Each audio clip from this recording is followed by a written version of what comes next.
You're live. Good. So it's still muted, so they can't hear anything. I'm pretty sure I'm gonna check. Okay. So I will reload my YouTube.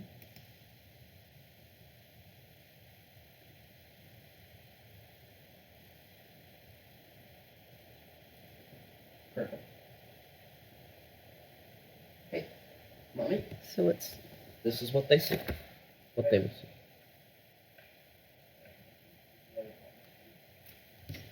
It's not working. Is it working? Hello? well, it's not. I didn't turn the sound on.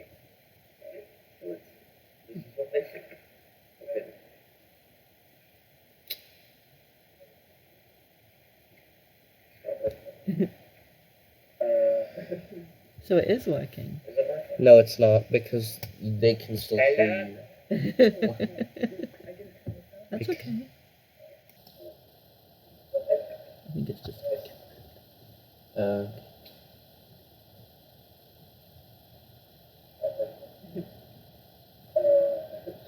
So it is working. No, it's not, because they can still hear you. Yeah.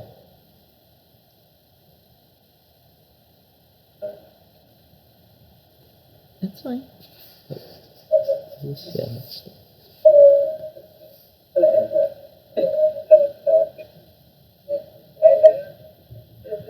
We're getting. Oh, because it's hearing it from here.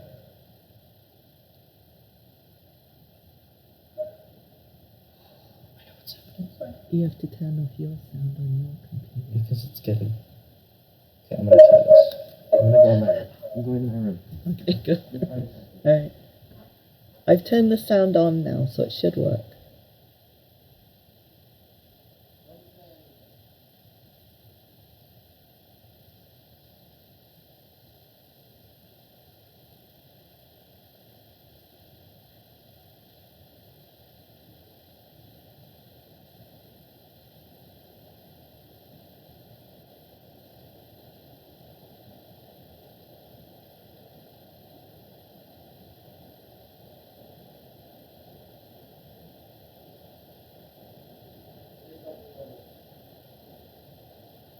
I'm testing. I'm testing.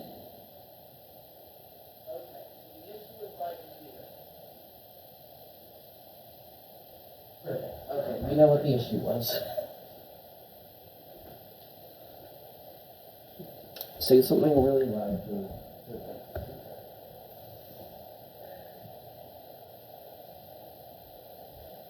So can you hear me now? Yes, yes. So try mute again.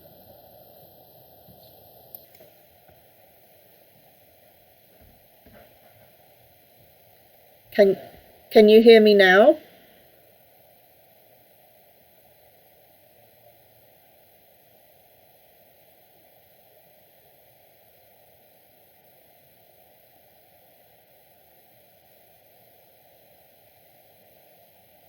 There are 3 people on your screen, Lemon.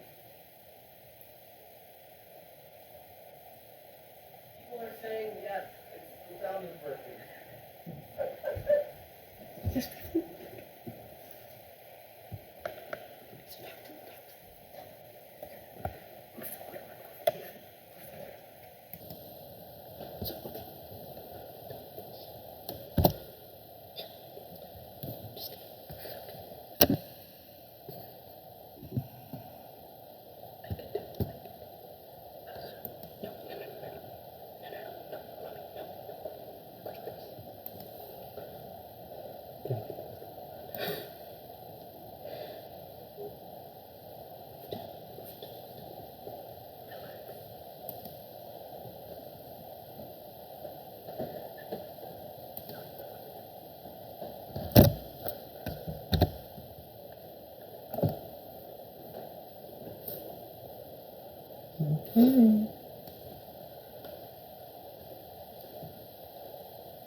They're quiet. Somebody said something. What?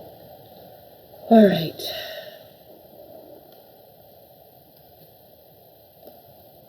That's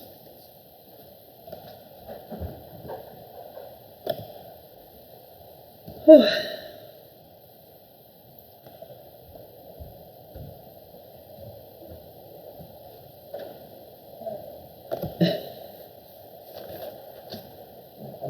not told that you're gonna net this.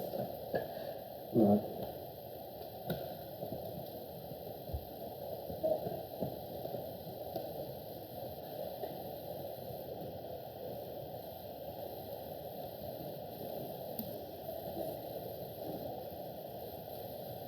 Okay, this is super exciting. There's 37 people there. Gosh.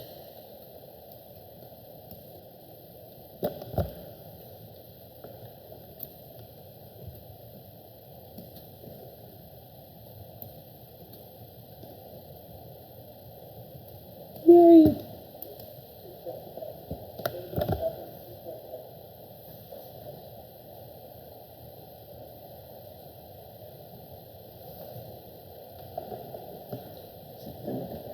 See, you can see. Yeah.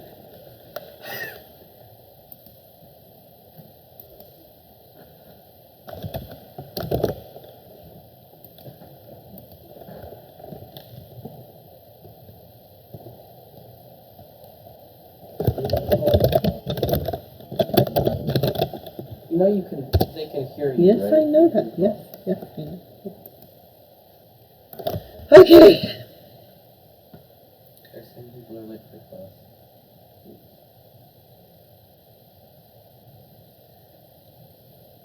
Hi, everyone. You asked me. What do you think? So I'm going to start talking now, and I know there's a lag. There's about a 30-second lag between what I'm saying and what you're going to hear. But it's really exciting. I can see the numbers going up all the time. So welcome to class. Welcome to being online in class. Fortunately, I have a technological expert in my house, my 12-year-old son, who has been helping me with this since the president asked us to change our methods of instruction. So I've been quite busy trying to figure this out, and I think this will work for us. I really hope so. I miss everybody. I hope you're doing okay. It's really weird to be talking to a screen. Obviously, I can't see your faces, but I can see you online. I can see your names in the live chat, and that's really exciting to me. So what I'm going to do today is just use this new approach that we have to lecturing online, and I'm going to try to use this approach to see if we can figure out how to work together. And I'm going to complete the lecture that I wanted to finish on population, and I'm going to finish a little bit early today just so that we can see how everything goes for everyone and see how it works. And then, if it does work, I'm going to rejig the rest of the classes and the syllabus. I do think we need to look at economic geography. It's a really important section in the class, but I think we can just do that section, and that will give you enough information and enough content for if you're going on to future courses. So I think we'll be okay as long as the internet holds up, and at least as long as we can get this to work. I can see that Nick is asking if these videos are going to be available to watch, and I can see that my son is telling him yes, they will. But what I'm going to highly recommend is that you try, what the evidence suggests is that you learn much better if you actually come to class and be involved. So I'm going to encourage you to join us at the right time and go through the class with me, just as we would try to do in person. And in that way, I think your learning is going to be stronger. if you stop your schedule, things tend to kind of fall off, and I'm worried that if you do that, then the routine of your life, it's not good for your health if your routine is too much disrupted. So my humble advice is to continue your routine as much as you can, and that will help to keep you healthy. Okay? So let's see what we can do, and let's see if we can even participate like some of you are doing. I can see you writing to me on the right hand side here. So what you should be able to see is, and I'm kind of back to front here, so what you should be able to see right here are my slides, and then down here in this corner you should be able to see the live chat right here. And if you have questions as we're going through, you can just send me a little emoji, or you can just type a question, and I will try to answer it. I'm not ignoring you, okay? It's just that there's a bit of a lag. All right, well, let's get started and see what we can do. And then if you have any other questions as we're going through, I will do my best to answer those. And if you can just be a little bit patient with me, because this is new for everybody and it's especially new for me. So, we were talking about population geography, and we were talking about the ways that governments can intervene to try to impact those 4 variables in the population equation. And you're going to remember that those 4 variables had to do with the crude birth rate, the crude death rate, and immigration and emigration. And last time in class we were talking about how the governments and government policies could change birth rates. That was where we were at. So I'm going to try now and see if I can change the slide over. So let's see if I can do that successfully. Okay, and then let's go back to here. Okay, so now you should be able to see the next slide. And you'll remember that we were talking about the one-child policy in China and how that had suddenly changed in 2015. And I had asked you for homework to draw in your outline as to what you thought the population pyramid might do, whether you thought it would double on the bottom, or as a result of the fact that people could now have 2 children or more if they wanted to, or if you thought that the population pyramid would stay fairly constant. And we talked about that a little bit and why that might be.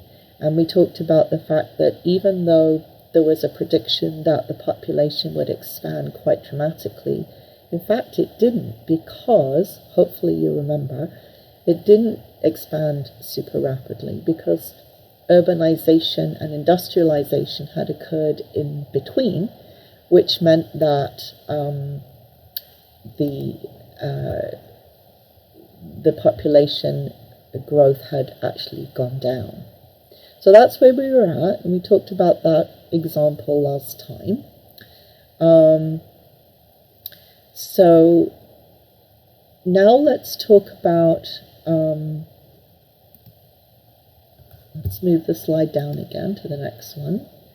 Let's talk about the expansive population policies that governments have introduced, and this is kind of a fun one. So after people came back from World War II, you remember we talked about the bump, the baby boom bump that occurred that we could see on the population pyramids. Well, that's one of the what's called expansive, so a population policy to try to increase growth rates. and that's an example of that. We've also had examples in Quebec about where the government there has increased its allowance for newborn children and also increased spending on daycare to allow there to be minimums for daycare costs, or maximums, I beg your pardon, for daycare costs, so that people could have more children and know that they would be able to afford daycare so that they could continue to work if they wanted to. Sweden is another great example of this, where in the 1980s the government had cash payments for people to increase their birth rate, and Germany has done the same thing periodically through history. And then this is a really fun one. The Russian government in 2005 introduced something called a National Day of Conception, and they closed all the workplaces and told everybody to go home and take some time together. And one of the things that I think might be kind of fun is that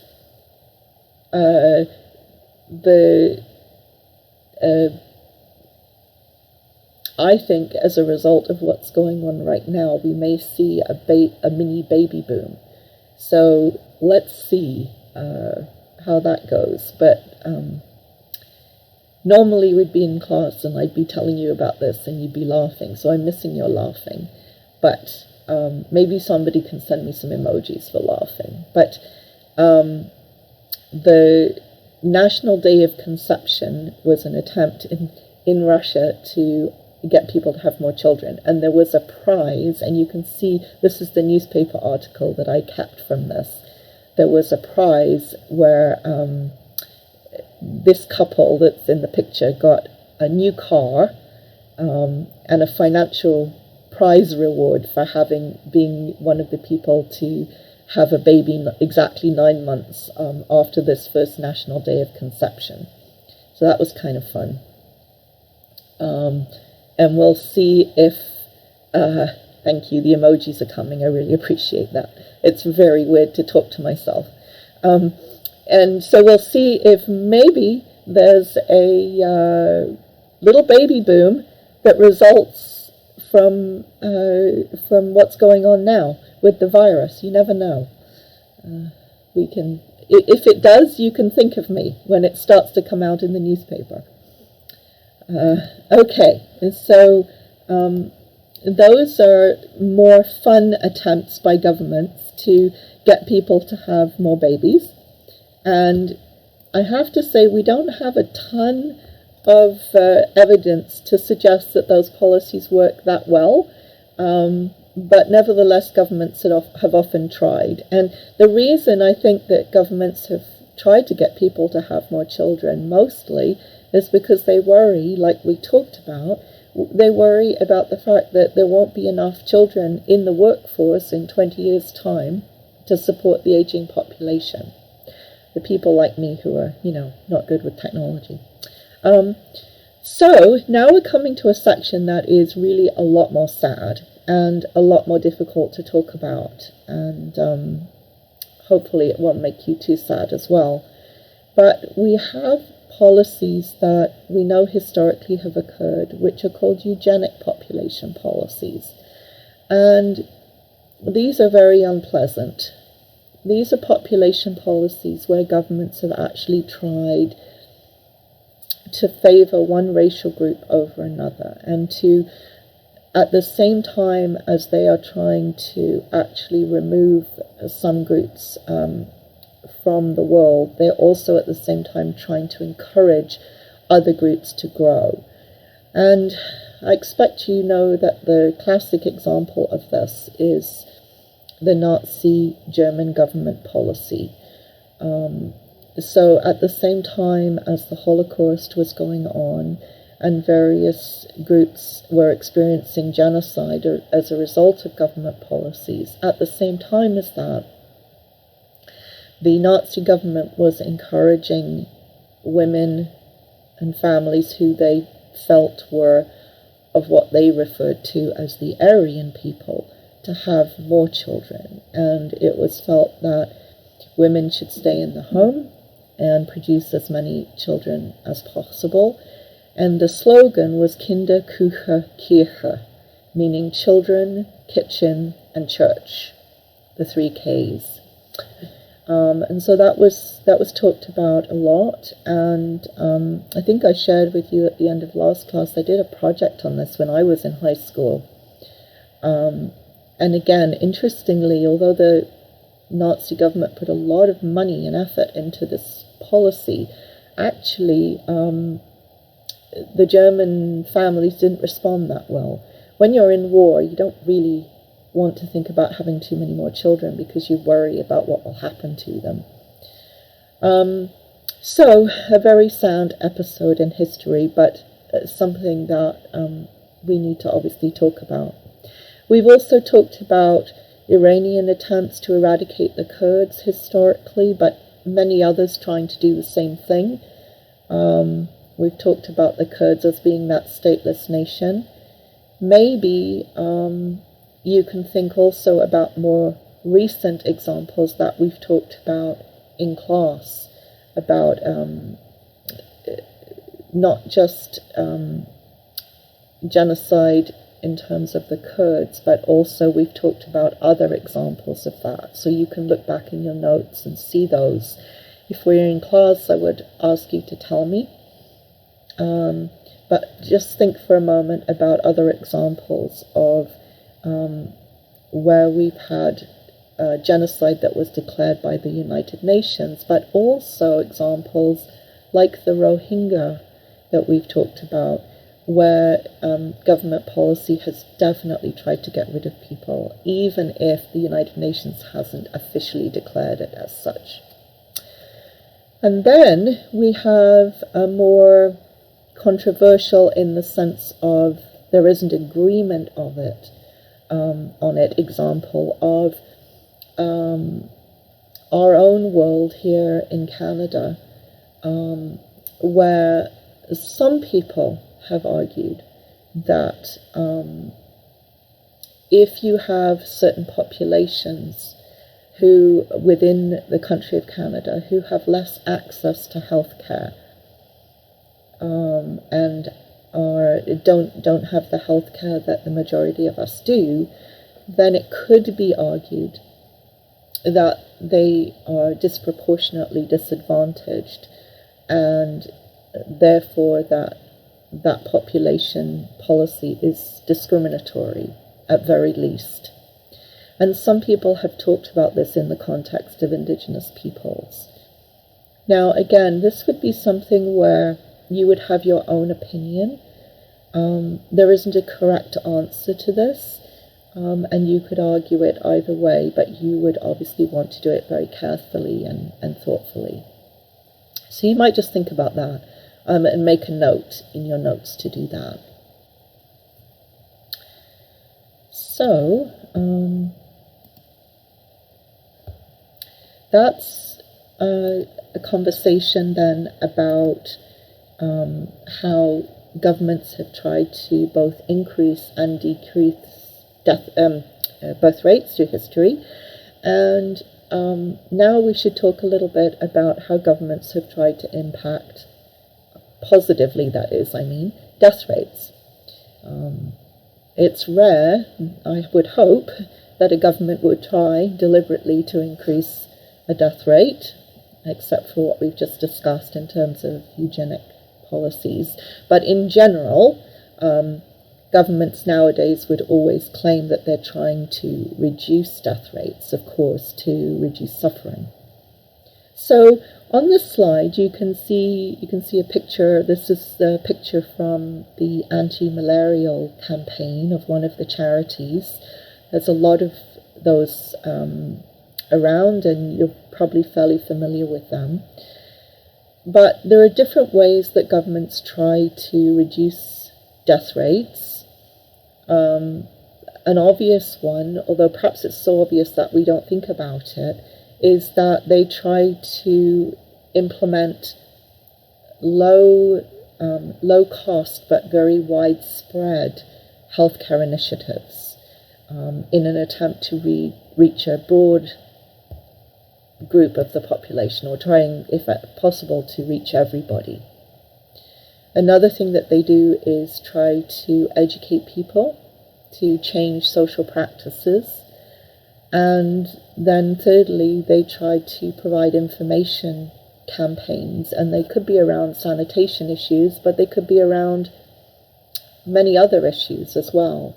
And of course, I mean, we are absolutely in the middle of this right now. You know how I always say how relevant everything is, and how relevant what we talk about in this class is, and I am just sitting here today thinking about that so much, thinking about how our lives have been impacted by what's going on with the virus in the world, but also thinking about what an incredible example it is of exactly what we're talking about in class.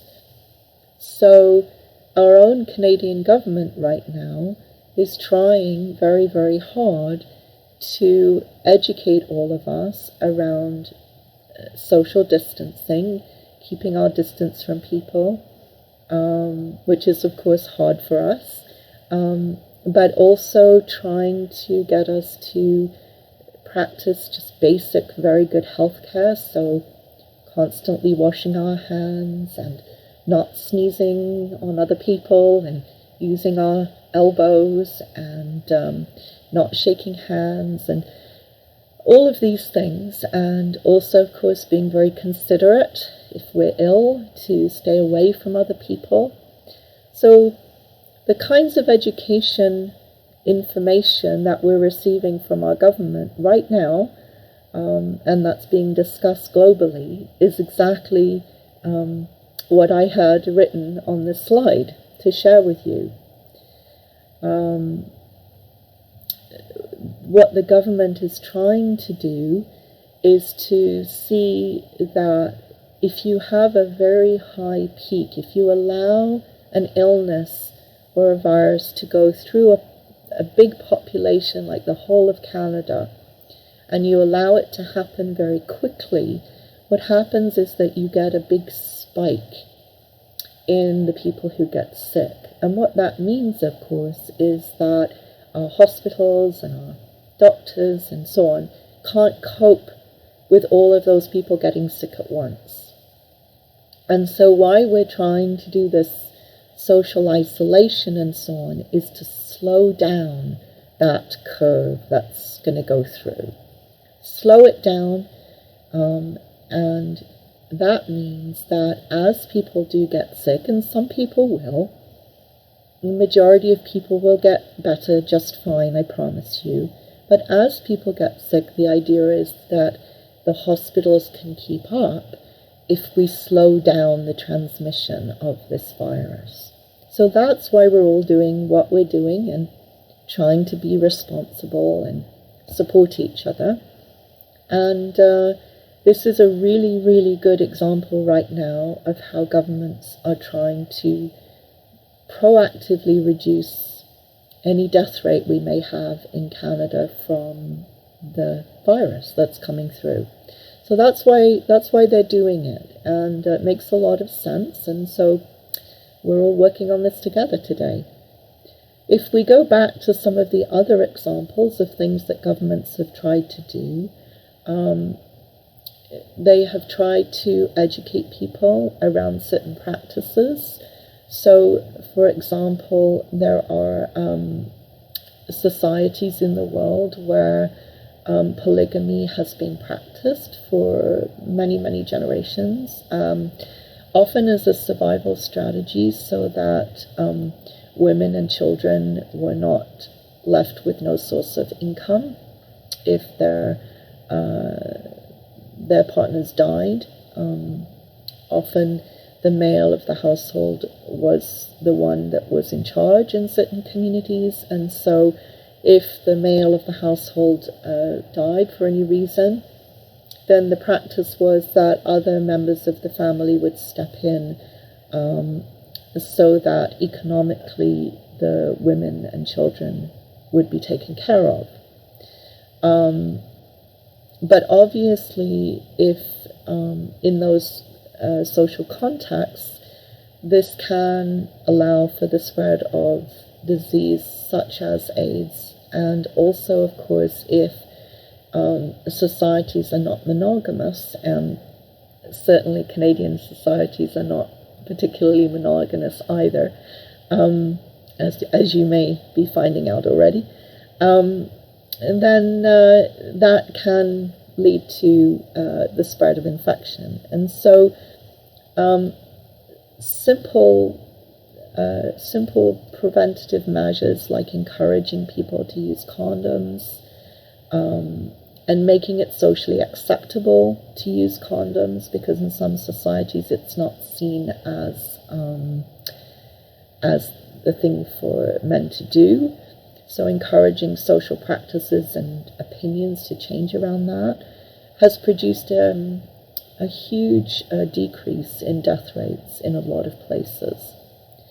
There was also a certain burial practices that occur now, and there was a lot of success. You may remember the Ebola virus that was in sub-Saharan Africa, where burial practices, and you can think of our own burial practices here, where you might kiss the dead person because you're going to miss them, so you're saying goodbye. Or you might have an open casket where people come to pay their respects, and so on, for a period of time. So you can see how changing burial practices in times of where there's a great deal of disease, such as the Ebola virus, actually helped then to save lives. The malarial nets campaigns that many of the charities have been undertaking, huge impact. Malarial nets, very, very cheap to do, cheap to implement, and have a huge impact. Vaccination campaigns have allowed us to get rid of things like polio, and certainly have helped to, again, reduce that bump in the flu passing through. So many examples of governments trying to reduce death rates, and you would want to think about examples of your own.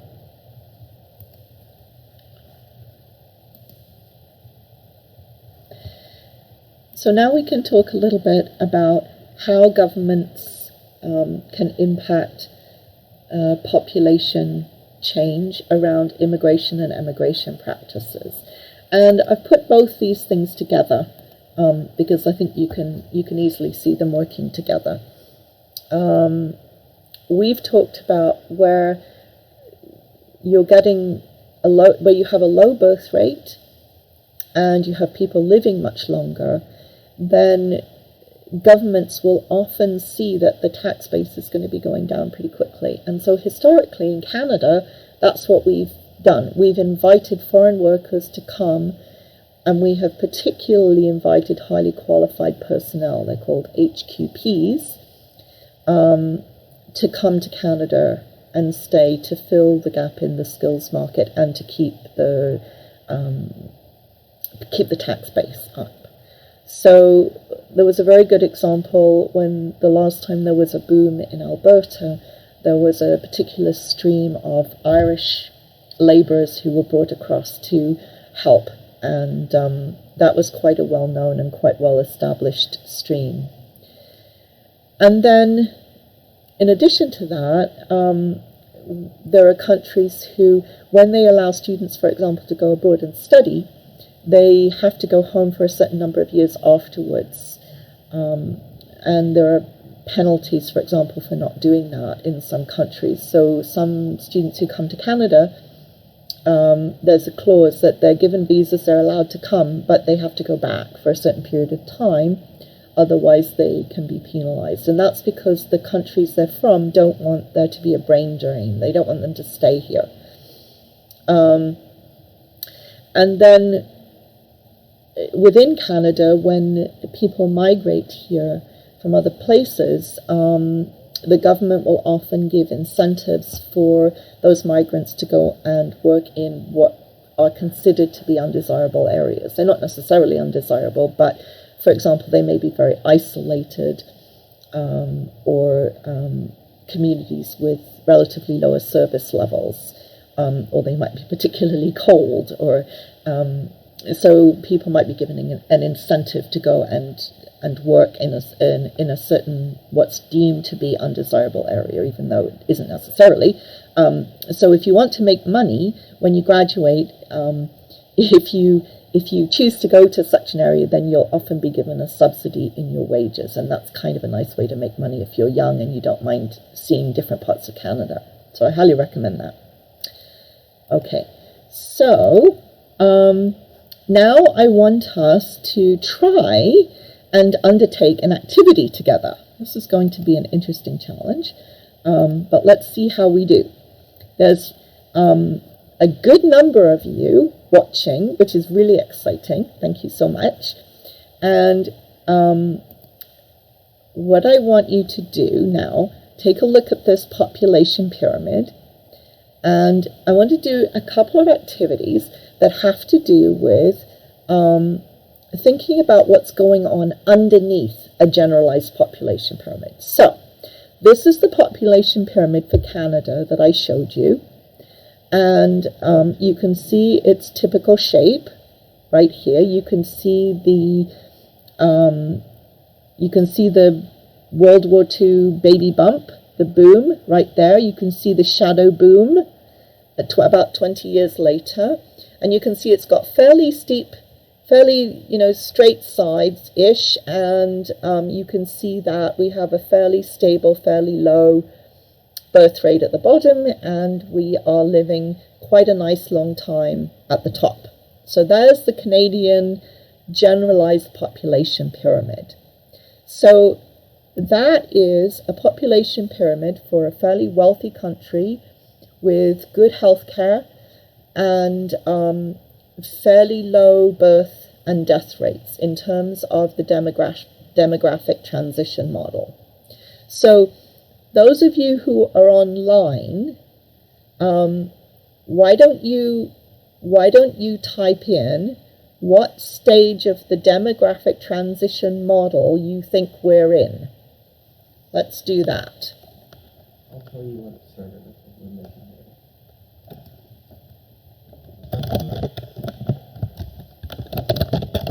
You're asking me questions.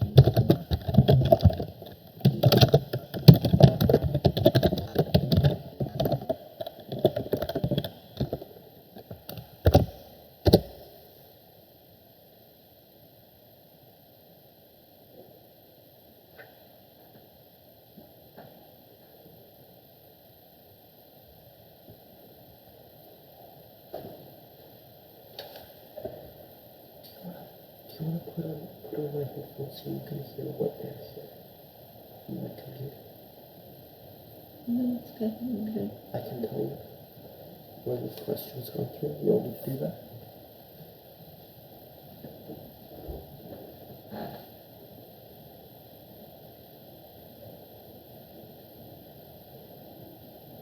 Somebody's responding.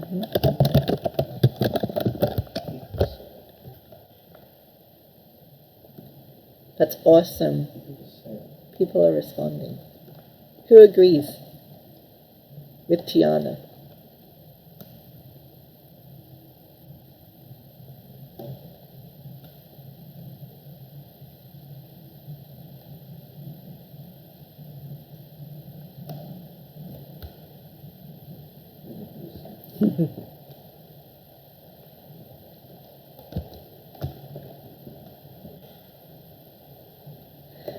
Okay, well done. So Tiana was brave because she went first, but lots of you agree that we're in stage 4. So well done. You could argue stage 5. You could, because there's a sign definitely that our population's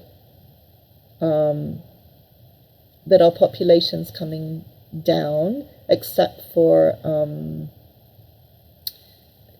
our immigration and our emigration. So, well done. Yes, I would agree that generally stage 4 would be where we would be at. And if I was asking you that on a final exam, which I might, that would be a great answer. I could give you a population pyramid for a country that you don't know. This is a good tip for the final. And then ask you which stage of the demographic transition model you think that the country's in. And I might then ask you what some of the characteristics of that country would be, like what you would expect. Would you expect it to be a wealthy country, a poorer country? Where could it be located in the world? I might ask you to be able to think about a whole bunch of different things about that country based on looking at its population pyramid. But well done. Yes, you've done a great job with that. Okay, so we know that this is Canada, and we know that this is the population pyramid for a wealthy country. So now, let's look at the next slide. So, given what we've just said, what kind, now this is going to be hard.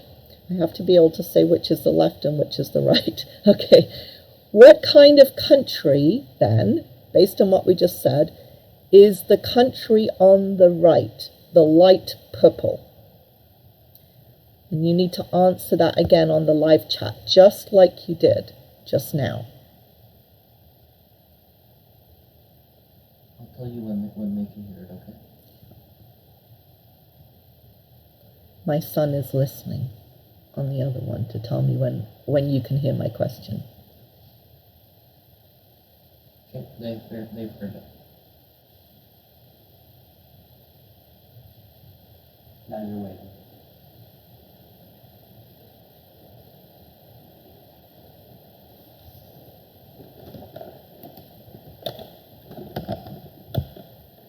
Okay. They're asking you to repeat the question. Can you say it again? Yeah. My question was, what kind of country is the one on the right, the light purple pyramid on the right-hand side? Well done, yes. Okay, so a lot of you are getting this.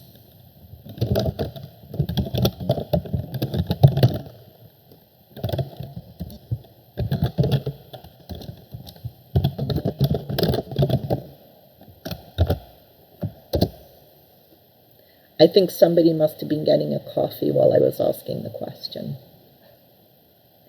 You guys are lucky. You can sit in your PJs and do this. I have to be all like professional and smart and clean and tidy so that you can see me.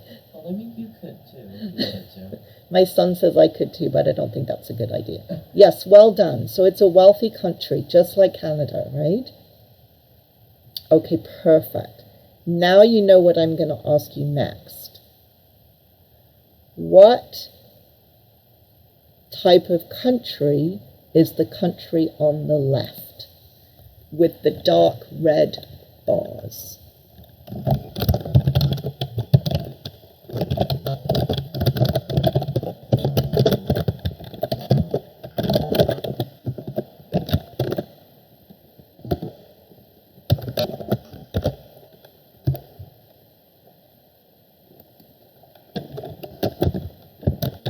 You just asked the other question.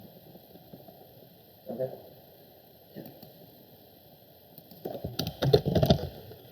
Answers? Or no?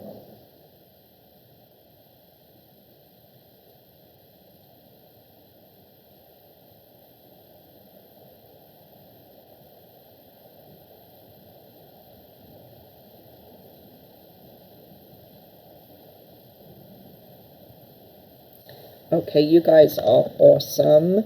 Totally awesome.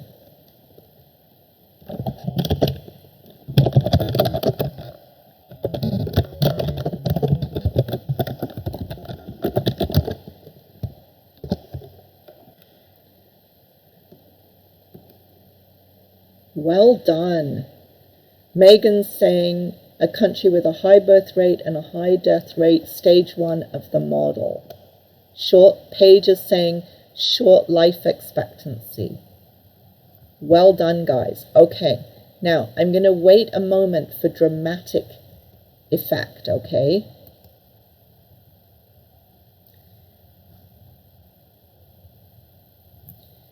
And I want you to guess now which country this is. Some of you have already guessed. You're just now saying well done. Okay. You're waiting for a second.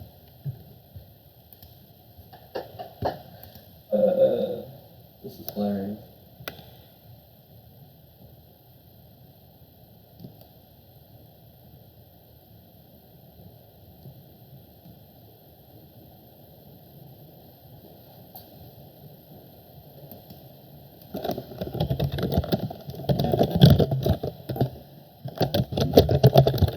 Some of you are saying maybe a country in Africa.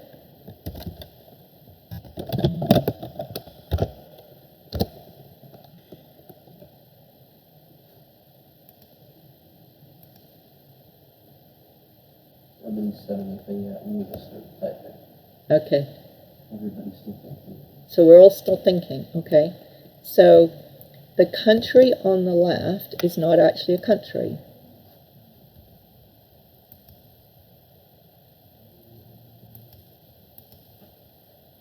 I'm not sure why you're using the chat, just say it. Okay. The country on the left is actually our own First Nations population. You just said no, actually.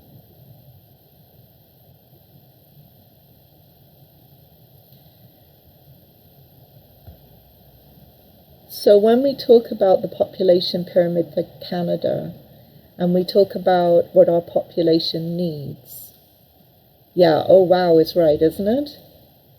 Yeah. So I did this work because the numbers just don't lie, I don't think. I think there's no more powerful way to convey that our Indigenous populations don't receive the same level of care and health care that the rest of us do than this population pyramid. The first time I looked up these data and I did these population pyramids, I was absolutely shocked, even though I know the data. So I have found that students in classes really remember this, and it makes a big impression, I think. The person who said that maybe this could be a country somewhere in Africa, you are 100% right.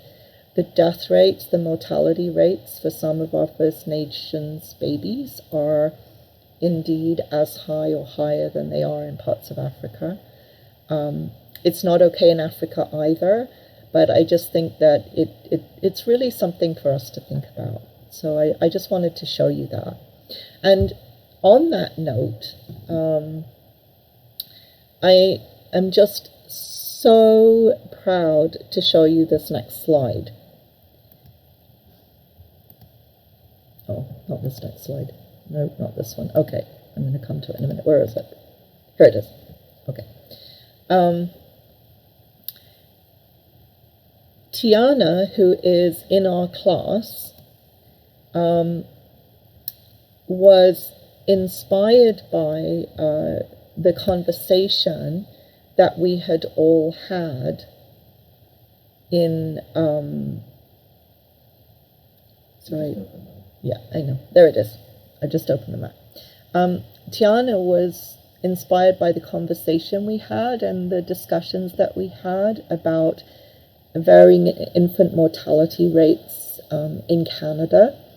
And you remember we looked at that graph and it said how high the mortality rates were in Nunavut. Well, I was going to ask Tiana to explain the work that she had done in class today, but she can't do that, and I'm sorry, Tiana, but I'm totally giving you credit for this amazing slide. So I want everyone to look carefully at this slide that Tiana made for one of her classes. Yeah, I know. Thanks. I can see questions coming in. I'm not going to make a good YouTuber because I'm not very good at questions and talking at the same time. But Yeah, I you're can really see not. that Kristen does have a really, really good question. So I'll get to that in a second. But here's the slide that Tiana made in one of her other classes. And Tiana, you can type more information if I get anything wrong, because I want to represent your beautiful work for us. But my understanding is that what Tiana's done here is to essentially overlay, to correlate infant mortality rates per province or territory with the percentage of the indigenous population in that province.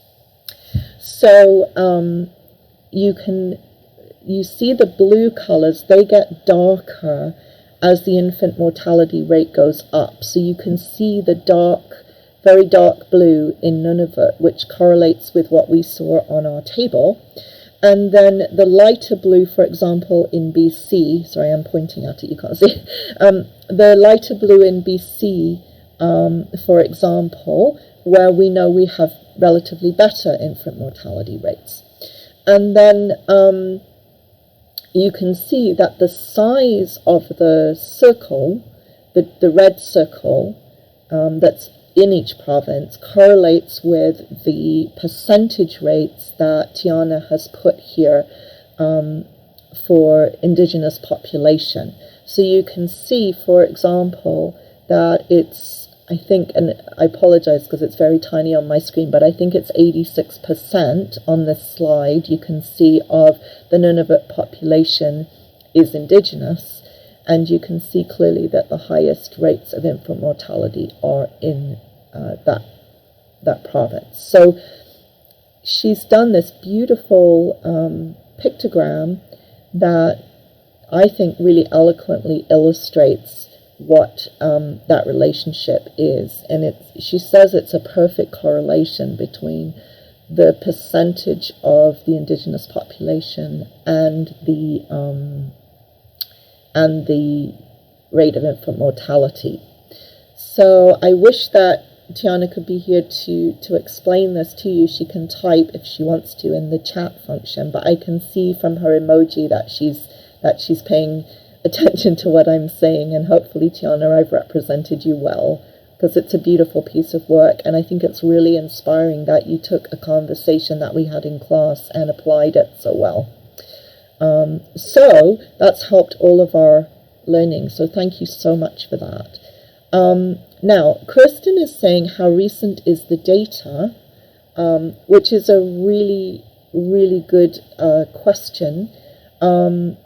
Tiana's data, I think Tiana used the most recent data that she could find, and it looks to me like it's 2014.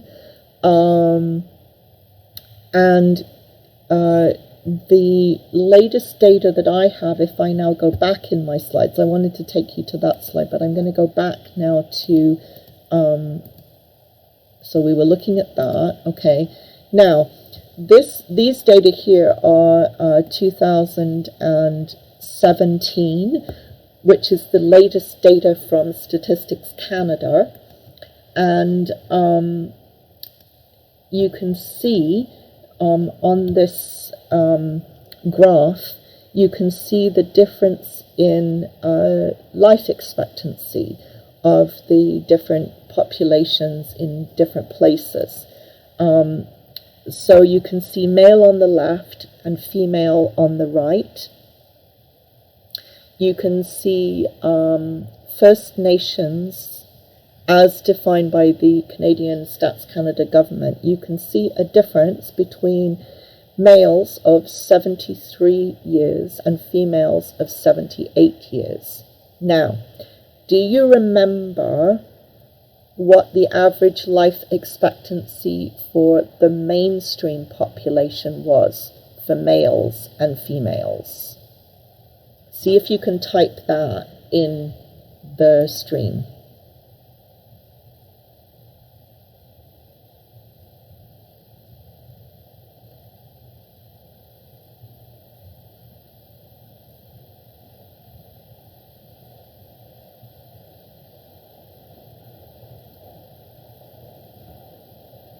You only guessed at the question.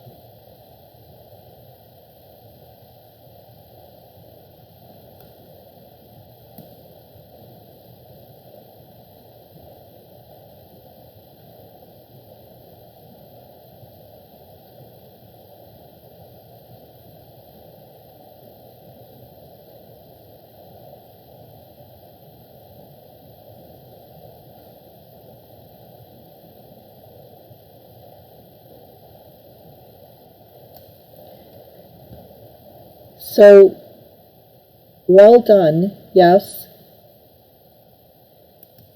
People are saying 78 for men and 82, 83 for females, people who identify as female in Canada. And that's correct, you're absolutely right, well done. And so now you can see that for males identifying as males 73 and identifying as females 78. That's amongst the First Nations population. But now look please at the Inuit bar. Can you see those identifying as male as Inuit, so those who live most often in Nunavut, 64 years for males and 73 for females. Now, somewhere I found on the Stats Canada website that there was a sentence, and I can't find it this year, they may have taken it down. There was a sentence that said that the Aboriginal population life expectancy was about the same as the main stream population for Canada. Now, I don't know about you, but if I felt that I had a life expectancy of 64 years compared to 78, I think I would see that 14 years as quite a difference. So, and this is 2017 data. So I've updated this. This was the last data that was available. The last time I looked at this, or the last time that there was a change that it was updated, before that was 2014 I had the data for, but in fact it hasn't changed at all. So the bar graph hasn't changed at all on Stats Canada. So I think that's another way of seeing this underlying issue that we have, that obviously Canadian society is going to have to come to terms with at some point and think about very carefully. Now, I'm seeing that Ryan is asking a really good question, which is that there seems to be an anomaly in PEI. I think that was his question. And that's really great that you spotted that, Ryan. It's hard for me to see on this screen because my graphics are so tiny here. But I think the reason that that's the case is that I don't think there's a hospital on PEI. I'd have to check, or maybe somebody can check for me, but I don't think there's a hospital on PEI that deals with very serious issues, birth issues. So, for example, in Victoria, I told you we have a hospital where children from very, very high-risk births and so on, or children who, babies who've been born who have very serious problems, heart defects, that kind of thing, are flown to Victoria.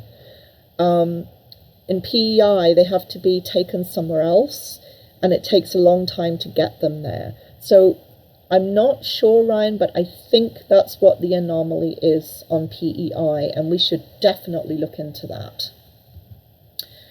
Okay, so projected life expectancy amongst the Aboriginal population, you can see those differences there, and particularly serious for the Inuit population. And we could think about why that might be. but it's definitely worth noting and definitely worth paying attention to.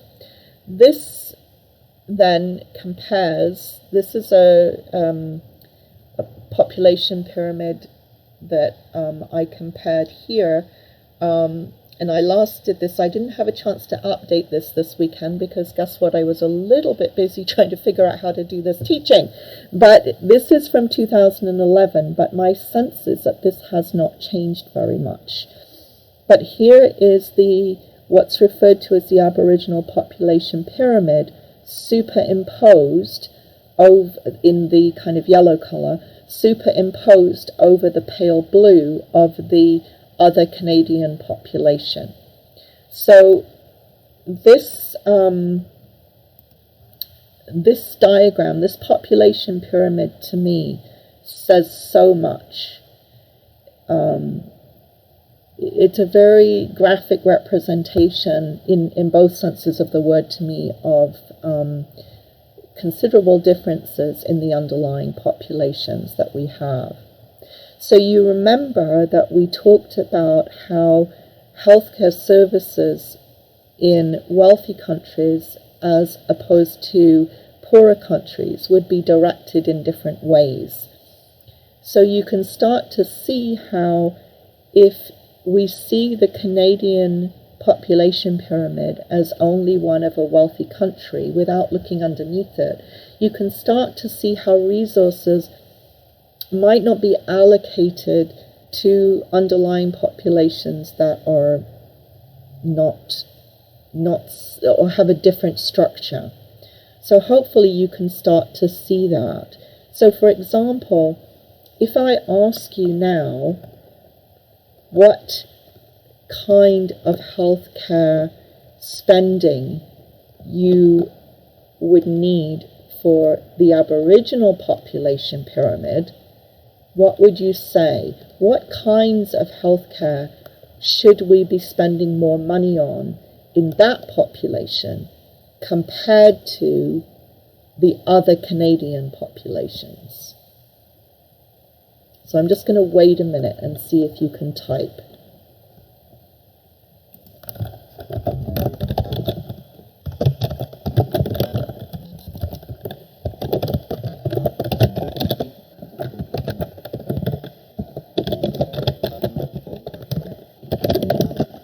You just finished the question.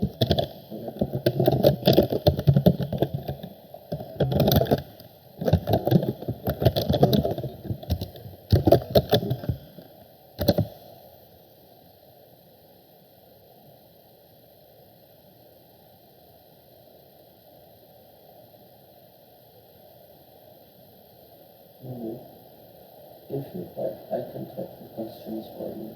That's good.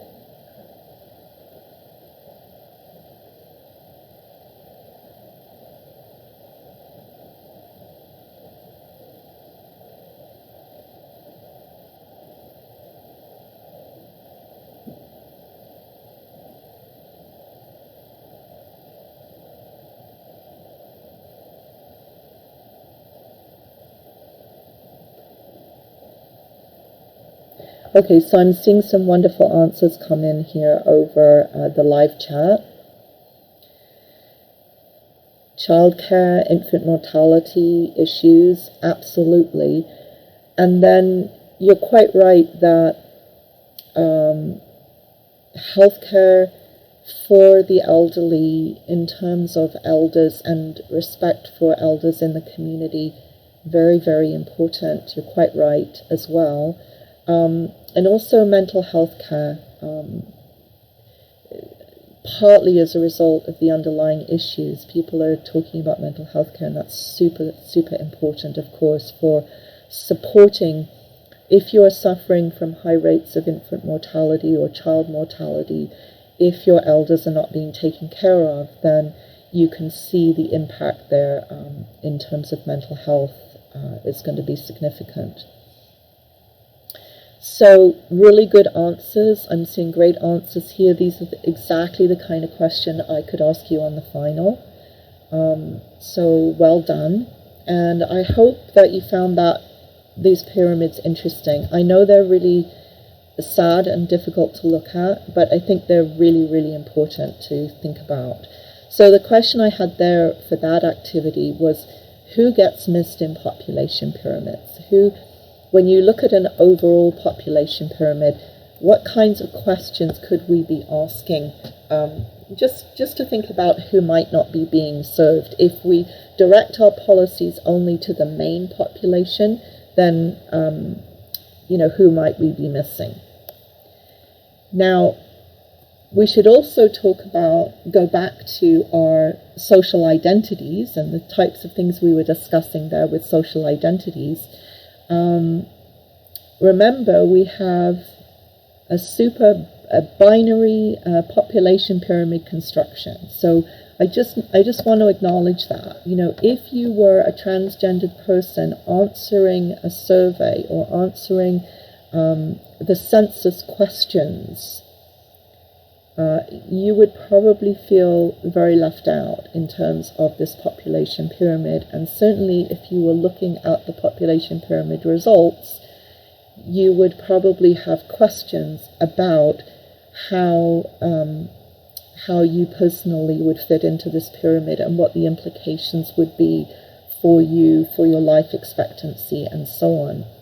And given what we have talked about in terms of the challenges that non-binary folks face in Canada and elsewhere, and we've talked about the dreadful issue of higher suicide rates amongst these populations, you can probably guess that the population pyramid for non-binary folks and the LGBTQ2+ population in Canada in general looks a little different than the main population, and that would be a very important pyramid to draw and to think carefully about.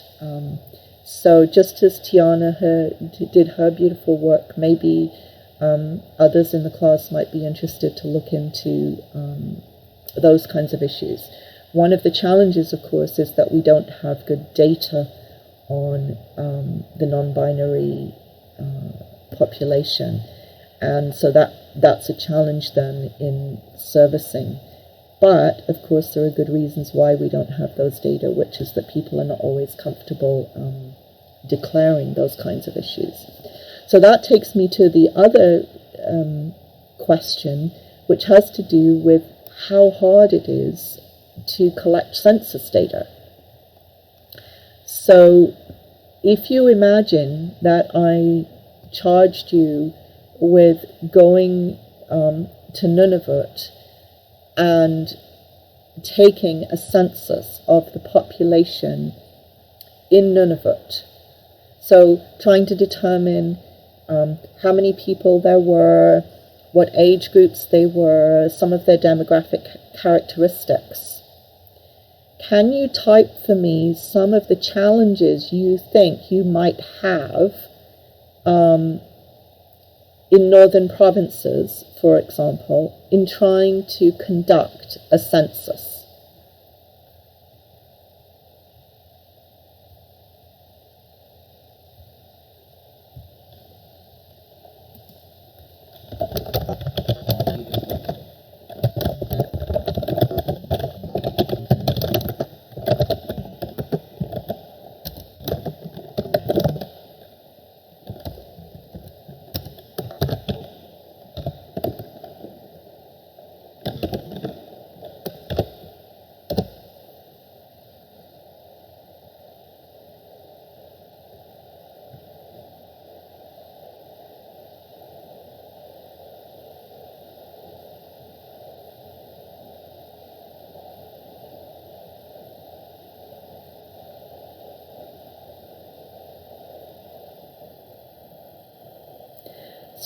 So well done. We've got some fantastic answers here from Aidan, from Peter, from Kristen, from Victoria.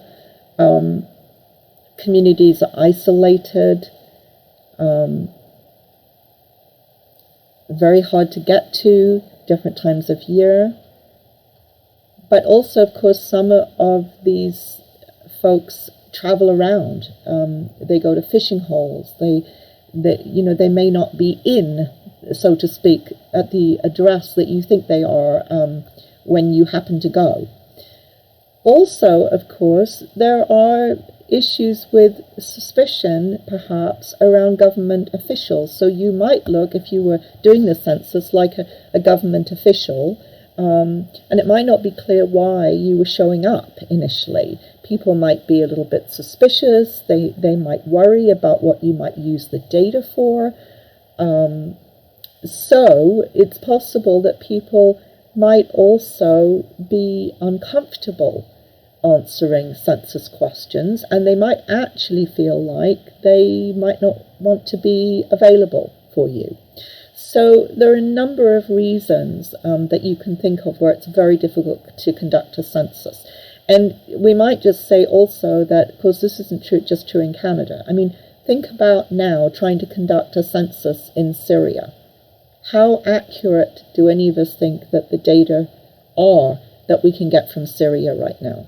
Very, very hard to figure out where people are, or how many people there are, and so on. So whenever I give you the UN data, I try to give you the most accurate data I can, but even then it's going to be difficult to figure it out. So in general, countries that are fairly stable tend to have the best census accuracy, although there are always inaccuracies. But any country that's in turmoil of any kind is going to have census data that's somewhat subject to inaccuracy. So that's always worth bearing in mind.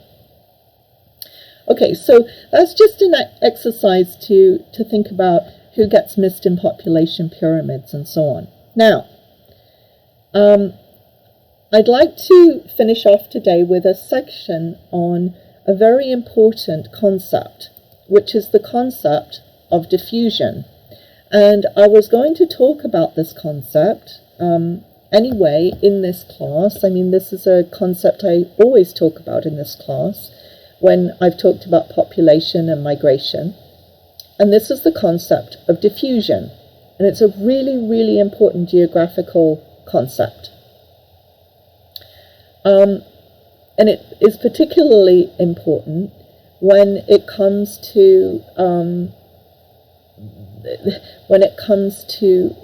health and well-being, and we often talk about diffusion in the context of the diffusion of disease. And so, goodness, this is relevant right now. And I don't want this to be triggering for you. I hope in some ways it will be somewhat reassuring that geographers can predict patterns of diffusion, of health, of well-being, and of disease, and we do have some understanding of how these things work. And so actually our government is using the models that geographers have right now to think about how we minimize the impact that we will have on our country and on countries around the world. Now, I've put up this image here because this is super popular right now. This is and you can look at it afterwards on the website. I'll put the URL up. But this is a song that was put out in Vietnam to help people understand how to protect themselves from the coronavirus.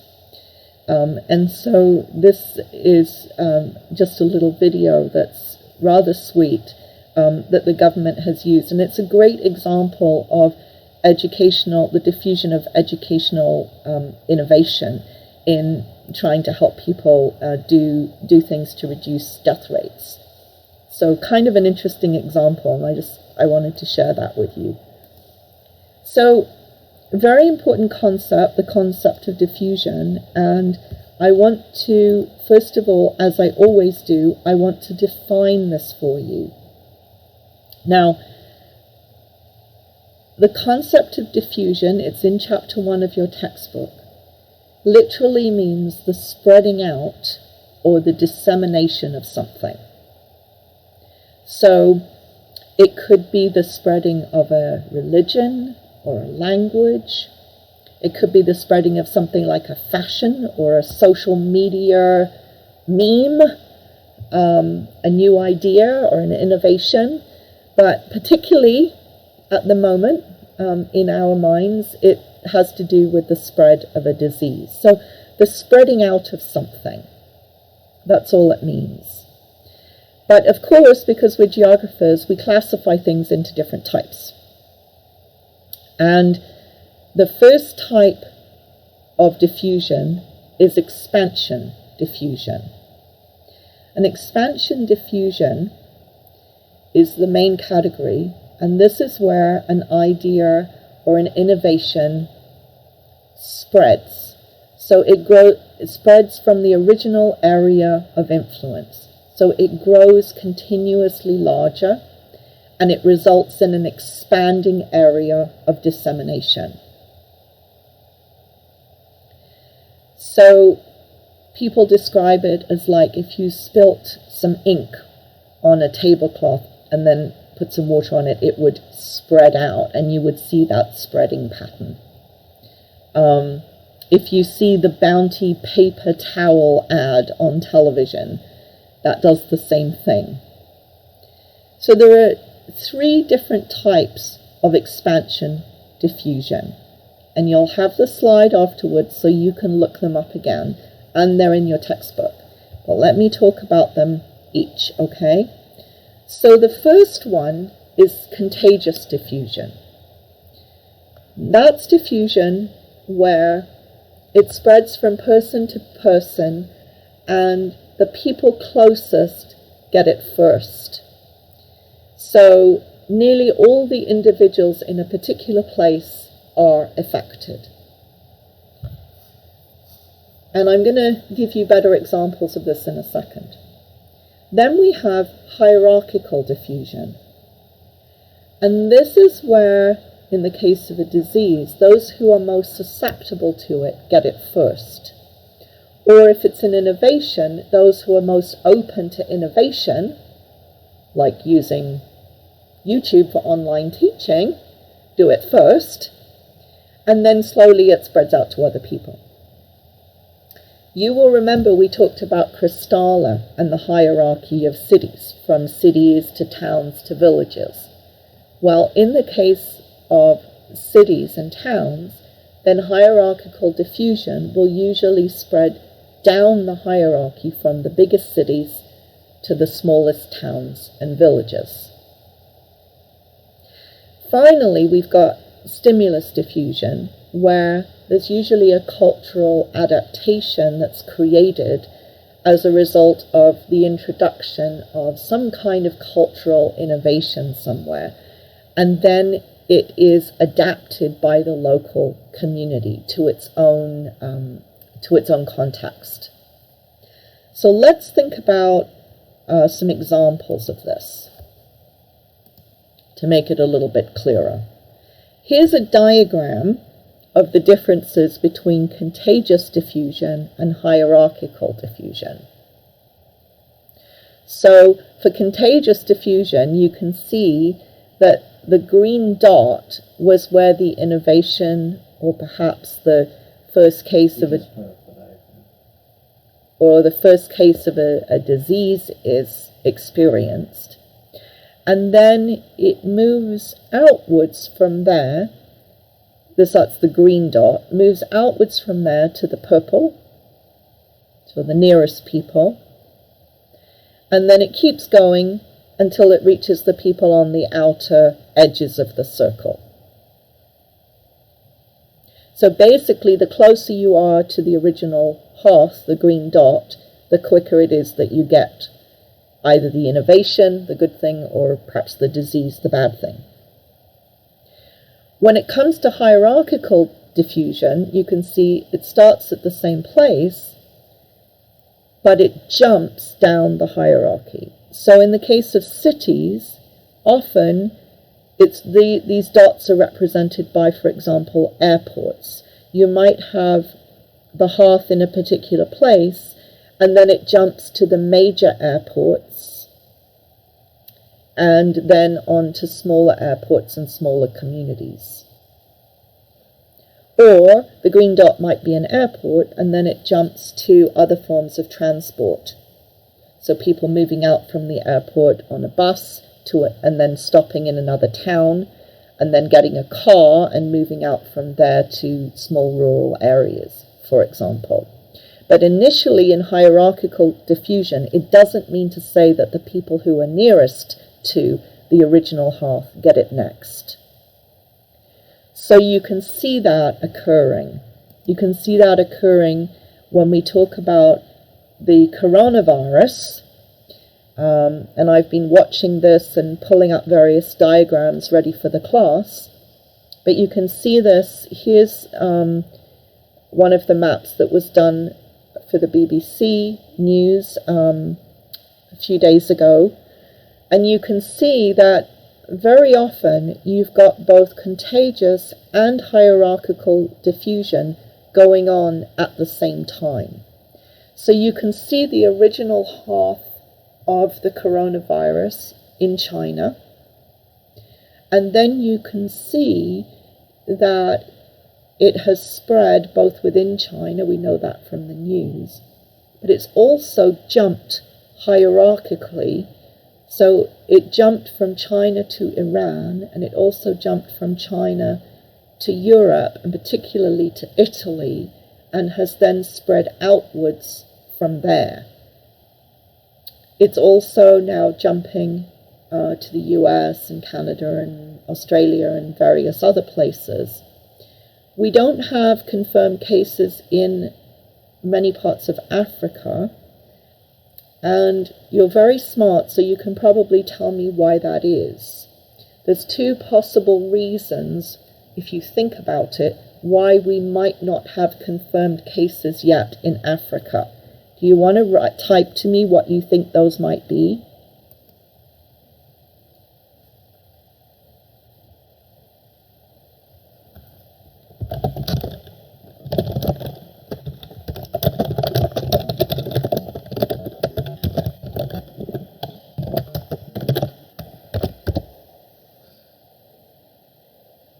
I just have the question. You don't have to take a minute.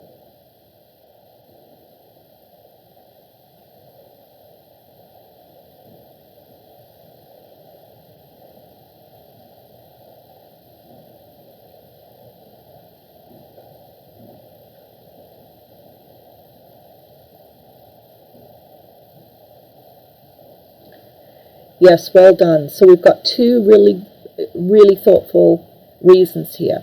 One is that we don't have data. It doesn't mean it's not there, but we don't have data. And we don't have testing. Very, very good answers. And the second reason might be that it hasn't jumped there yet. So both those things could easily be going on. But you can see from the slides that unfortunately we have a truly excellent example of both hierarchical and contagious diffusion going on at once. One of the places that it's jumped to, as you know, is Iran. And if you blow up the country of Iran, you can see contagious diffusion going on within Iran. So you can see the original hearth that it jumped to in Iran, and then you can see the darker circles as the disease is spreading out contagiously. So sadly, this is a really, really interesting example. And the other type of diffusion, the expansion diffusion, other than expansion diffusion, is relocation diffusion. Right now, that's a lot less relevant and top of mind, but relocation diffusion occurs when people take an innovation with them, often a religious practice, and it dies out where they came from, perhaps because of persecution, not always, but then is taken and maintained in a different location. So the diffusion of the innovation actually relocates. The Mennonite communities in Pennsylvania are a really good example of this. The other good example where, of course, it hasn't died out in the original hearth, of course, it's strengthened, but that where it's diffused in a relocation manner, people taking it with them, is a great example of the dissemination of the Muslim faith. So there we are. I'm seeing that teaching this way is is a little bit slower. So I hope that's okay, but maybe that means you can take notes as we go along. I haven't covered as much today because I just wanted to see if it would work and if you guys would work with me, and you've been absolutely incredible. I am so touched at how you've responded and learned and done things with me online and done the live chat, and it's fantastic. So I'm going to post my slides as I normally would, and you've got the live stream, and I would love to hear from you over email how this worked for you. If you have feedback for things I need to do differently to make it better next time. What we're going to do next time is I'm going to do the next segment on economic geography, because that's super important. And we're going to do the segment on economic geography, and I'm going to teach you those concepts. And then I think that will be enough to make sure that we've achieved your learning outcomes for the term. So that will probably take us to, that'll take us to the end of next week. And I just want to be sure that you have the learning that you need if you're going on in geography. So I'm really, really missing you guys. I love you very much, and I hope you're all doing okay. And let me know if you have any feedback on things to do differently or how it was from your end, okay? Take care of yourselves. I wish I was with you in person, but you've been amazing. And I will figure out with my amazing 12-year-old son how to post this. And unless I hear differently, we'll do this again on Thursday. All right? Take care. Bye-bye.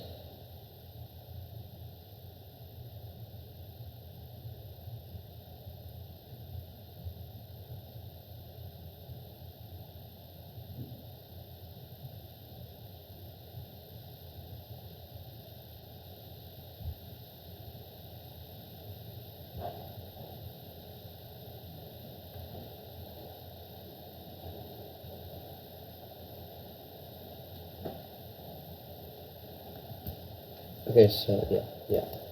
There you go. End the screen, yeah. The red button. Yeah.